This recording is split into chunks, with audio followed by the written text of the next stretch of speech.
Football Universe. Dia adalah salah satu pencetak gol tercepat di Liga Champions. Pergerakannya diam tetapi mematikan. Penyerang tajam asal Belanda ini tak perlu banyak gaya saat mencetak gol. Please like, komen, share, dan subscribe channel ini jika cerita-cerita sepak bola kami bermanfaat. Kota Waichem, Belanda dikenal karena kastil-kastil cantiknya yang memukau. Selain itu, kota ini adalah tempat lahirnya salah satu striker terbaik Belanda yang bernama Roy Makaay. Nama lengkap pemain ini adalah Rudolphus Antonius Makaay yang lahir pada tanggal 9 Maret 1975. Makaay kecil mengenal sepak bola lewat radio dan cerita orang-orang sekitarnya tentang tim nasional Belanda yang memang lagi naik daun saat itu. Nama-nama pemain legendaris Belanda seperti Cruyff dan Neeskens menjadi idola anak-anak kecil seusia Makaay. Bermain sepak bola setelah selesai bersekolah adalah aktivitas sehari-hari Makaay bersama teman-temannya. Parkiran mobil yang kosong di dekat rumah Makaay sering menjadi lapangan dan permainan akan berakhir saat orang tuanya memanggil untuk makan malam. Saat Makaay berusia 12 tahun, Ruud Gullit dan Marco van Basten menjadi idola barunya. Dia senang sekali kepada dua tokoh tersebut dan sering meniru cara mereka membuat gol. Makaay kecil akhirnya bergabung di beberapa SSB lokal di kotanya untuk mengasah kemampuan sepak bolanya. Makaay kemudian tumbuh dan berkembang menjadi salah satu striker muda berbakat. Karena hal tersebut, dia diundang ke klub lokal di kotanya, yaitu NEC Nijmegen. Tetapi saat Makaay ikut seleksi di klub tersebut, dia ditolak mentah-mentah. Setelah gagal di seleksi tersebut, Makaay mencoba seleksi lagi di klub lainnya, yaitu Vitesse. Dan Bert Jacobs yang adalah pelatih klub ini mencium adanya bakat besar dalam diri Makaay. Di usianya yang ke-15 tahun, Makaay resmi bergabung dengan Vitesse, dan ini merupakan langkah awal Makaay terjun ke sepak bola profesional. Di Vitesse, Makaay dilatih khusus oleh pelatih spesialis pemain junior, yaitu Frans Thijgen. Di bawah arahan dan pengawasan Thijgen, Makaay dipoles menjadi striker lincah dan bernaluri mencetak gol yang tinggi. Makaay muda perlahan tetapi pasti mulai menunjukkan perkembangan yang luar biasa. Sehingga pada tahun 1993, dia sudah diturunkan di beberapa pertandingan Vitesse meskipun dimulai dari bangku cadangan. Dibutuhkan sekitar 11 pertandingan untuk Makaay muda mencetak gol perdananya di Vitesse. Gol itu dicetak Makaay pada 15 Januari 1994 ke gawang Heerenveen. Dan gol ini menjadi sumber motivasi Makaay untuk terus mencetak gol-gol berikutnya. Selama 2 musim awal, Makaay muda langsung bersaing di puncak top skor Liga Belanda dan semakin menunjukkan ketajamannya. Setelah menjuarai Liga Champions Eropa pada pertengahan tahun 1995, Louis van Gaal kemudian menghubungi Makaay untuk bergabung dengan pasukan muda berbakat Ajax. Hal ini karena Van Gaal sudah mengikuti perkembangan Makaay selama 2 tahun terakhir dan sangat terpesona dengan naluri mencetak golnya. Tetapi tawaran Van Gaal ini ditolak Makaay dengan alasan bahwa Ajax saat ini adalah tim yang besar dengan trofi Liga Champions dan juga pemain-pemain berbakat seperti Vinnie George, Mark Overmars, Patrick Kluivert, dan Jari Litmanen. Makaay muda merasa bahwa dia masih harus mengasah kemampuannya di Vitesse beberapa tahun lagi sebelum pindah ke klub lain. Makaay kemudian bermain untuk Vitesse selama 4 musim, tampil di 109 pertandingan dan mencetak total 42 gol. Pada tahun 1996, pelatih jenius asal Jerman, Jupp Heynckes, mengutus asistennya untuk mengamati permainan Makaay di Vitesse. Makaay tampil mempesona dan mampu memborong beberapa gol yang meyakinkan asisten Heynckes. Pada tahun 1997, Tenerife, klub Liga Spanyol yang dilatih Heynckes tersebut berhasil mendapatkan tanda tangan Makai. Akan tetapi, sewaktu Makai tiba di Tenerife, ternyata Jupp Heynckes hengkang ke Real Madrid, dan hal ini membuat Makai agak drop. Tenerife tampil buruk di Liga Spanyol, begitupun Makai di musim pertamanya, dan hanya mampu mencetak 7 gol. Makai harus juga beradaptasi dengan permainan Liga Spanyol yang lebih keras dan cepat. Hal ini memotivasinya untuk berlatih lebih keras lagi dan berusaha mencetak gol lebih banyak. Di musim selanjutnya, Makai berhasil melipat gandakan jumlah golnya, dan penampilan Makai di Liga Spanyol semakin meyakinkan. Akan tetapi, hasil positif ini tidak terlalu berdampak bagi klubnya. Tenerife harus turun kasta karena finish di zona degradasi Liga Spanyol. Deportivo La Coruna langsung bergerak cepat untuk merayu Makai, dan pemain Belanda ini akhirnya memutuskan untuk hengkang ke sana dengan transfer sebesar 5 juta pound. Di Tenerife, Makai tampil sebanyak 72 kali dan mencetak 21 gol. Di klub barunya, Deportivo La Coruna, Makai berkembang menjadi wujud dari seorang penyerang kelas dunia. Makai langsung beradaptasi dalam tim yang dengan cepat membongkar hegemoni Real Madrid dan Barcelona. Sebuah hat-trick pada debutnya melawan Alaves mengisyaratkan sesuatu yang mengesankan. Tetapi petualangannya di Deportivo baru saja dimulai. Makai kemudian mencetak 22 gol dalam 36 pertandingan La Liga di musim 1999-2000. Ia berperan besar membawa Deportivo menjuarai La Liga musim tersebut.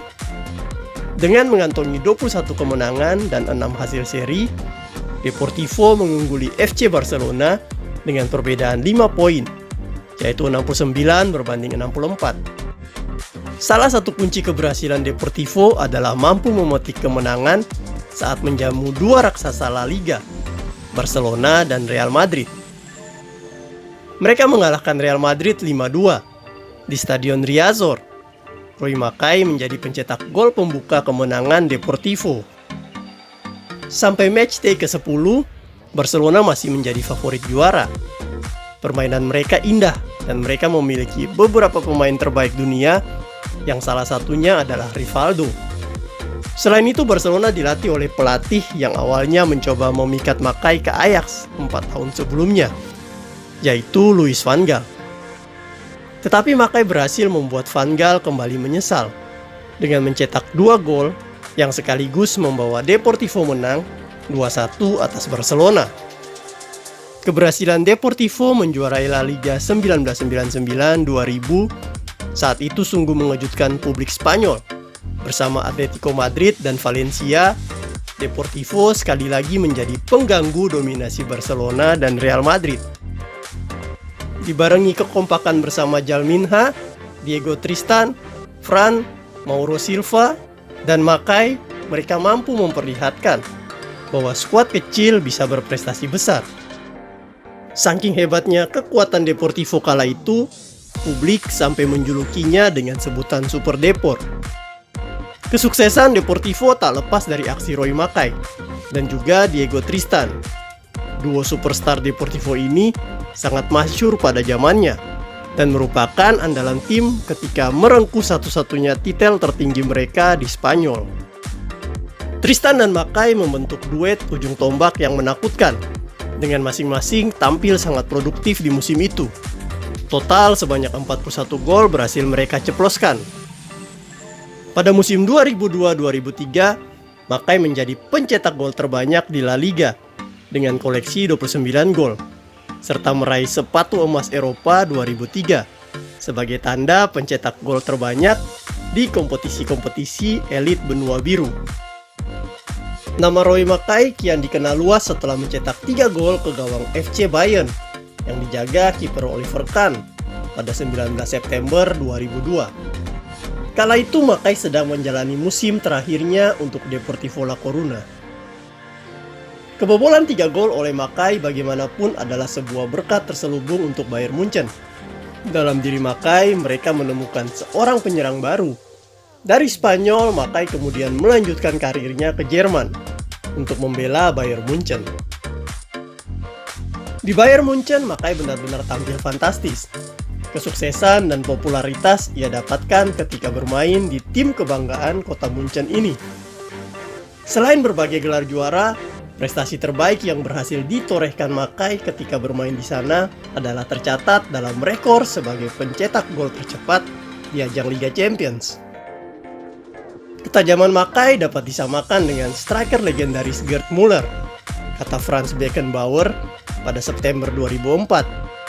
Der Kaiser baru saja menyaksikan Makai mencetak hat-trick pertamanya di Liga Champions, setahun setelah ia menjadi top skor Liga Jerman dengan 31 gol. Selain pemain-pemain veteran Bayer yang memuji Makai, wartawan setempat juga sangat mengapresiasi ketajamannya. Fans Bayern bahkan memberinya julukan Das Phantom atau si bayangan karena dua hal, yaitu kemampuannya dalam penempatan posisi yang sering tidak terlihat bek-bek lawan, dan karena Makai seakan menjawab wahyu Bayern Munchen, yaitu memiliki seorang striker yang tak bisa berhenti mencetak gol. Makai layaknya seorang superhero yang sudah lama dirindukan Bayern Munchen. Hal yang cukup unik adalah Makai seakan-akan terlahir dengan gaya permainan Jerman meskipun dia adalah seorang Belanda. Makai bukanlah striker yang mencetak gol dengan gaya yang menawan seperti striker-striker Belanda lainnya.